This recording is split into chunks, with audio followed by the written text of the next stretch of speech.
Hi guys, ngayon mag-solve naman tayo ng mga problems involving differentiation of trigonometric functions. Magbibigay lang ako ng 5 example from the calculus book. Before tayo mag-proceed guys, kailangan nyo itong memorize. Kailangan nyo itong i-memorize itong common derivatives of some trigonometric functions. Ang derivative ng sin x is cos x, ang derivative ng cos x is negative sin x, and so on. So marami pa yan guys, so dito lang muna tayo sa simple lang muna. For our first problem, we should find the derivative of tan 3x. So for number 1, dito na natin ilagay yung ating solution. For number 1, fx of tan 3x. So yan guys, since tan 3x to, and ang derivative ng tan at ang derivative ng tan is sec squared x. So i-convert lang natin yan into sec, then yung angle niya remains the same, 3x pa din, naka-squared to. And then since yung angle natin is i-derivative pa natin yan. So since ang angle natin dito is 3x, so ang derivative ng 3x is 3. So ang ating derivative is 3 sec squared 3x. F prime of x pala to guys. Yan, yung answer natin sa number 1.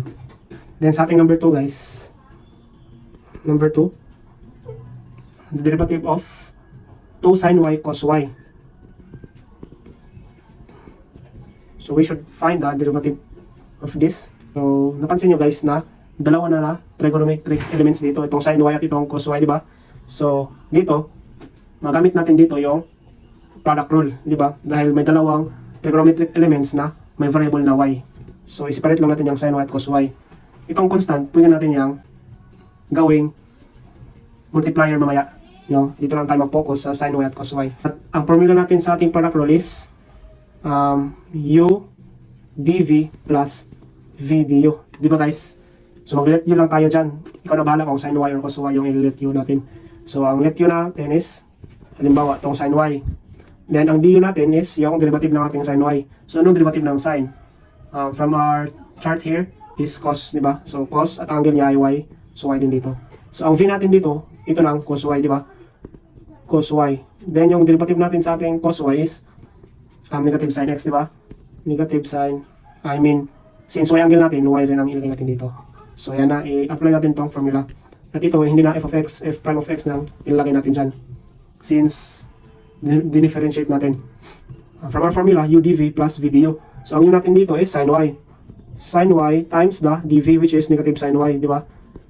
Yan. Plus, v natin na cos y, then du cos y pa din. So yan. Then, huwag mong kalimutan na may 2 tayo na constant dyan sa labas. Di ba? So, i-simplify natin yan. 2 sin y times negative sin y, negative sin squared y plus cos squared y. Yan. So, ito ay magiging 2 times cos squared y minus sin squared y. Di ba? And then ito guys, pag ganito na yung itsura, pwede natin itong gawing final answer. Pero during exam, hinaharap talaga nila yung very simplified form. Kagaya nito, cos squared y minus sin squared y. Pwede naman tayong huminto dyan as a final answer, di ba? Since ito ay mas simplify pa natin, kung nakita kayo ng ganitong itsura guys, may cos squared y at minus sin squared y or even plus dito. Ganyan. So yan ay magiging 2 cos 2. So yan ay magiging cos 2y. Yan. So, ang final answer natin dyan is 2 cos 2y. Yan po ang ating f prime of x. So, bakit ba cos 2y dito guys? So, from our addition of angles, lagyan ko lang ng arrow. Di ba cos 2y yan guys? Cos 2y. Equals yan sa cos y plus y. Di ba guys? Then, ang cos y plus y guys is from the formula of the addition of angles is cos cos sin sin. Since plus ito guys, yung gitna natin is minus, di ba? Cos cos minus sin sin. So ito first natin cos y times cos ito y. Since plus to minus dyan, minus sin y times sin y. So equals to cos squared y minus sin squared y. Di ba? Yung equals lang sila ng cos 2y at saka cos squared y minus sin squared y. So ito yung rason bakit ginawa natin itong ganito.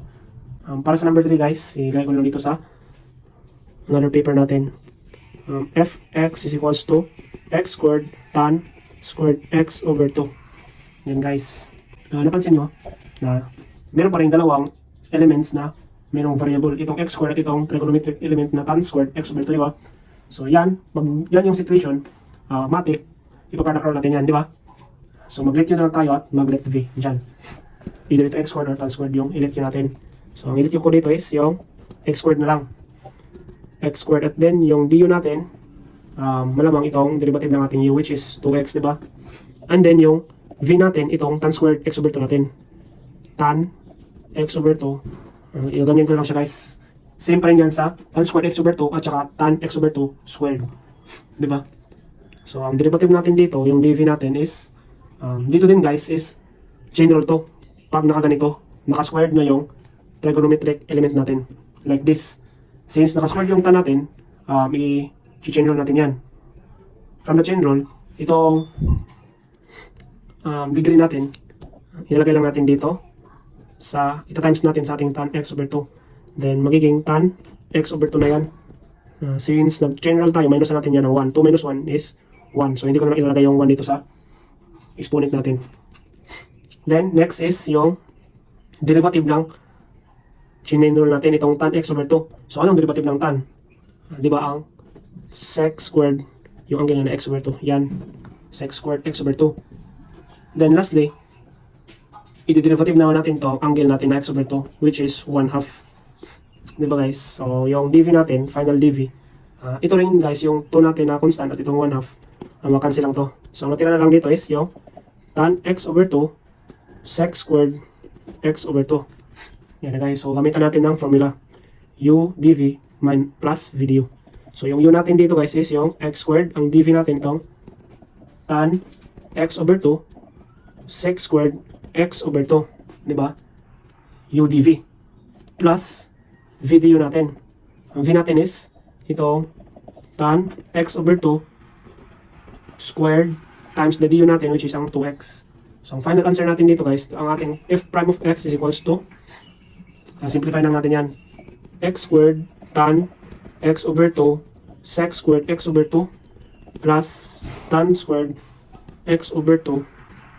Ilagay ko lang dito sa before tan squared x yung 2x natin. 2x tan squared x over 2. So, ito na yung final answer natin sa number 3 guys. Sorry na guys, medyo hindi gumagana yung ballpen natin. Sa ating number 4 guys, number 4, f of x is equals to 1 plus sine squared 2x raised to 1/2. Yan yung number 4 natin. So, sa problem na yan guys, applicable dito yung chain rule dahil ka-exponent yung naka-parenthesis sa loob ng parenthesis natin, di ba? Ang naka-exponent tong nasa parenthesis. Basta ganyan yung mga condition guys, is gagamitin talaga nyo yung chain rule. So, from our chain rule, f prime of x is equals to multiply itong 1/2 dito sa ating dito sa ating naka-parenthesis. So 1/2 times 1 plus sine squared 2x. So since nag-chain rule tayo, babawasan natin ng 1 yung 1/2 natin. So 1/2 minus 1 is equals to negative 1/2, di ba? And then, katapos dyan is i-derivative naman natin itong nasa loob ng parenthesis natin. Itong 1 plus sine squared 2x. So derivative ng 1, 0. Plus sine squared 2x natin. Since naka-exponent pa rin itong, naka-square itong trigonometric element natin na sine 2x. So pwede natin yung i-chain rule. Another chain rule naman dito na part. So sa ating chain rule, so i-chain rule natin to guys. So magiging sine 2x squared yan, di ba? So from our chain rule, itong exponent natin, i-multiply natin sa sine 2x natin to sine 2x times the derivative naman nitong nasa loob ng parenthesis natin which is cos 2x times derivative nito angle natin na 2x which is 2, di ba? So ang final output dyan is 4 sine 2x cos 2x. So dito is 4 sine 2x cos 2x. Yan guys. So simplify lang natin yan. 1/2 1 plus sine squared 2x raised to negative 1/2 times 4 sine 2x cos 2x. Yan guys. So since naka-negative exponent tong 1 plus sin squared x 2x natin, pwede natin itong ilagay sa denominator natin. So magiging 4 sin 2x cos 2x over 2 times 1 plus sin squared 2x 1 half. Diba guys? And then itong 4 natin is divisible by 2. So yan ay magiging 2 sin 2x cos 2x na over 1 plus sin squared 2x raised to 1 half. Diba? So itong sin 2x cos 2x, kung nakita kayo dyan, ng ganyan, like nito, sin 2x and cos 2x, diba same sila ng angle, which is yung 2x. So yan ay magiging sin 4x na guys. Kung bakit sin 4x, itong 2 sin 2x cos 2x. Dahil from our addition of angles guys, sin, i-separate natin itong 4x, no? Gawin natin yung 2x plus 2x. Ito. From the addition of angles, yung formula natin dyan is sin cos cosine, di ba? Sin cos cosine. So, plus ito, then plus din yung sa gitna natin. So, sin 2x sin cos, then cos 2x na naman, plus sin cos na naman, cos 2x, then back to sin 2x yan. So, i-combine lang natin yan to sin 2x cos 2x. So, equal sila ng sin 4x, di ba? So, pwede natin yung i-substitute natin dito. So, yung final answer natin, f prime of x is equals to sin 4x over 1 plus sin squared 2x raised to 1 half. So, yan na yung final answer natin sa number 4, guys.